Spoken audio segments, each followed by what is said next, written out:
الحمد لله رب العالمين والعاقبة للمتقين والصلاة والسلام على أشرف الأنبياء والمرسلين ومن تبعهم بإحسان إلى يوم الدين أما بعد.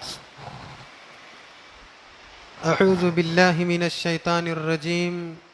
بسم الله الرحمن الرحيم. وَلَنَبْلُوَنَّكُمْ بِشَيْءٍ مِّنَ الْخَوْفِ وَالْجُوعِ وَنَقْصٍ مِّنَ الْأَمْوَالِ وَالْأَنفُسِ وَالثَّمَرَاتِ وَبَشِّرِ الصَّابِرِينَ. عن عبد الله بن مسعود رضي الله تعالى عنه أن النبي صلى الله عليه وسلم كان يقول: اللهم إني أسألك الهدى والتقى والعفاف والغنى. وعن أبي ذر عن النبي صلى الله عليه وسلم قال: ثلاثة لا يكلمهم الله يوم القيامة ولا ينظر إليهم ولا يزكيهم ولهم عذاب أليم. قال: فقرأها رسول الله صلى الله عليه وسلم ثلاث مرار. قال أبو ذر: خابوا وخسروا، من هم يا رسول الله؟ قال: المسبل إزاره والمنان والمنفق سلعته بالحلف الكاذب. رواه مسلم. رب اشرح لي صدري ويسر لي أمري واحلل عقدة من لساني يفقه قولي. ربي زدني علما. اللهم إني أسألك علما نافعا ورزقا طيبا وعملا متقبلا. آمین یا رب العالمین. محترم حضرات، بزرگان دین، نوجوان دوستوں، پیارے بچوں، تمام قسم کی تعریف کے لائق اللہ کی ذات بابرکت ہے، جو خالق کائنات، خالق و مالک ارض و سماوات و مالک یوم الدین ہے۔ بے شمار قسم کے درود و سلام کا نزول ہو جائے تمام انبیاء کرام پر، خاص کر کے ہم اور آپ کے آخری نبی، آخری رسول، آخری پیغمبر پر، جو ختم المرسلین اور رحمت للعالمین بنا کر اس دار فانی میں مبعوث کیے گئے، جن کے بعد نبیوں، رسولوں، پیغمبروں، کتابوں، شریعتوں اور امتوں کا سلسلہ ختم ہو جاتا ہے۔ اللہ سے دعا ہے کہ الہ العالمین ہمیں سب سے پہلے تیری توحید کی توفیق عطا فرما، بعدہ ساری زندگی اس عظیم پیغمبر کے نقش قدم پر چلنے کی توفیق عطا فرما، قدم قدم پر اس عظیم پیغمبر کی نافرمانی کے تصور اور خیال سے بھی ہماری حفاظت فرما۔ میدان حشر میں حساب و کتاب کے وقت ہم گنہگاروں اور نافرمانوں کے حق میں اس عظیم پیغمبر کی سفارش قبول فرما، آمین یا رب العالمین۔ حضرات، مختصر سا وقت ہے اور وجہ ہم سب جانتے ہیں۔ دو حدیثیں میں نے آپ کے سامنے پیش کی ہیں، دونوں حدیثیں صحیح مسلم کی ہیں، اور دونوں حدیثوں کا مختصر خلاصہ میں آپ کے سامنے پیش کروں گا، یہ آپ لوگوں نے جان لیا ہوگا۔ سب سے پہلے یہ جان لیجئے کہ آج ہر طرف خوف اور ہراس کا ماحول ہے۔ اگر یہ اللہ کی آزمائش ہے تو بھی ہر کوئی ڈر رہا ہے، اور اگر یہ دشمن کی سازش ہے تو بھی ہر ایک ڈر رہا ہے، بالخصوص ایک سماج اور ایک طبقہ۔ اگر اللہ کی آزمائش ہے تو بھی ڈر ہے ایک حد تک، اور اگر دشمن کی سازش ہے تو وہ بھی اللہ ہی کی طرف سے ایک امتحان کی شکل میں، تو بھی ڈر ہے لیکن ایک حد تک۔ ہر انسان اتنا ڈرا ہوا کیوں ہے؟ آج اس وبا اور اس بیماری نے ہر انسان کی کمر توڑ دی ہے۔ بعض لوگ اپنے آپ کو خدا بھی سمجھ بیٹھے تھے، آج انہوں نے سمجھ لیا ہے کہ خدا اللہ پروردگار پالنے والا قدرت کچھ اور ہی ہے۔ قدرت کا قہر بھی ضروری تھا صاحب، قدرت کا قہر بھی ضروری تھا صاحب. ہر ایک نے اپنے آپ کو خدا سمجھ بیٹھا تھا. ہر ایک ڈر رہا ہے, خوف اور ہراس میں مبتلا ہے. اور خاص کر کے اگر ایمان والوں میں یہ خوف و ہراس ایک حد تک ہے تو یہ غلط نہیں ہے. کیوں؟ اس لیے کہ ایمان والوں کے لیے ایمان کا ایک خاص حصہ ہے خوف.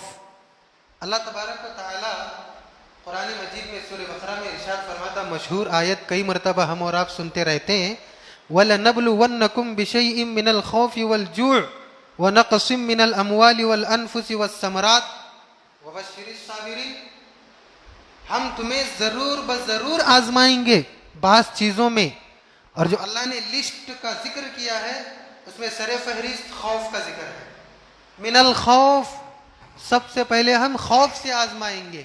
یہ خوف کی آزمائش کیوں ہے بھلا؟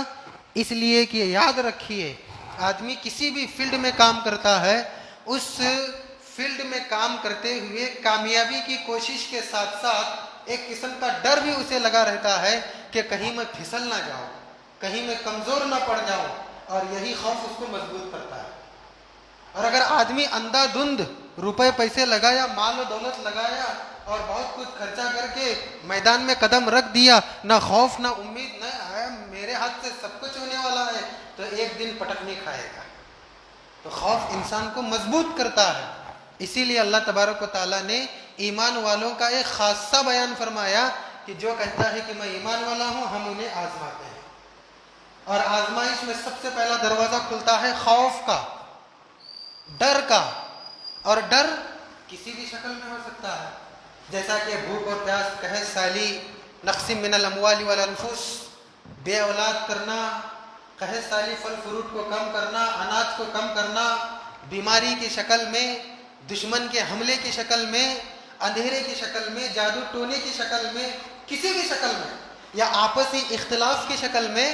اللہ تبارک و تعالی ہر انسان کو بالخصوص اگر وہ کہتا ہے کہ میں مومن ہوں تو آزماتا ہے خوف کے ذریعے. اور یہ خوف کے ذریعے آزمانا یہ اللہ تبارک و تعالیٰ نے خاص کر دیا ہے مومنوں کے لیے. اسلام جب سے شروع ہوا ہے خوف ہر مسلمان کے دل میں رہا ہے. یہ نہیں کہ ڈر کے بھاگنے کے لیے بلکہ مضبوط ہونے کے لیے. اسی لیے آخر میں اللہ نے فرمایا اس خوف میں بھاگنے کے بجائے جو مضبوطی سے کھڑے ہوتے ہیں, وبشر الصابرین, یہ صبر کرنے والے ہیں. اے نبی صلی اللہ علیہ وسلم آپ انہیں خوشخبری سنا دیجئے. اور یہ کون سی خوشخبری ہم سب جانتے ہیں. اللہ کی طرف سے اگر خوشخبری آئے تو اللہ کی رضا, اللہ کا دیدار اور جنت الفردوس میں مقام. اس کے علاوہ خوشخبری اور کیا ہو سکتی ہے, اور اس سے بڑی خوشخبری کیا ہو سکتی ہے؟ لیکن صبر کرنے کے لیے بھی کچھ ضروری سامان کو مہیا کرنا ضروری ہے, ورنہ صبر یوں ہی بازار میں ملنے والی چیز نہیں ہے. کیوں؟ کیونکہ صبر بہت بڑی چیز ہے. اسی لیے اللہ نے فرمایا نتیجہ کچھ بھی ہو, شروع میں کیسا بھی ماحول پیدا ہو جائے, لیکن ان اللہ مع الصابرین, آخر میں اللہ صبر کرنے والوں کے ہی ساتھ ہوتا ہے. بہت بڑی چیز ہے صبر. صبر کرنے کے لیے ایک پہلی چیز میں آپ کے سامنے پیش کروں. اگر انسان صبر کرنا چاہتا ہے ایسے ماحول میں, وبا میں, بیماری میں, تکلیف پریشانی میں, آپسی اختلافات کے وقت, ڈر اور خوف کے وقت, دشمن کی سازشوں کا مقابلہ کرتے ہوئے اگر بندہ صبر کرنا چاہتا ہے تو وہ دعاؤں کا ورد کرنا شروع کر دے. نبی کریم صلی اللہ علیہ وسلم ہمیشہ ہر وقت دعا کیا کرتے تھے. کیوں؟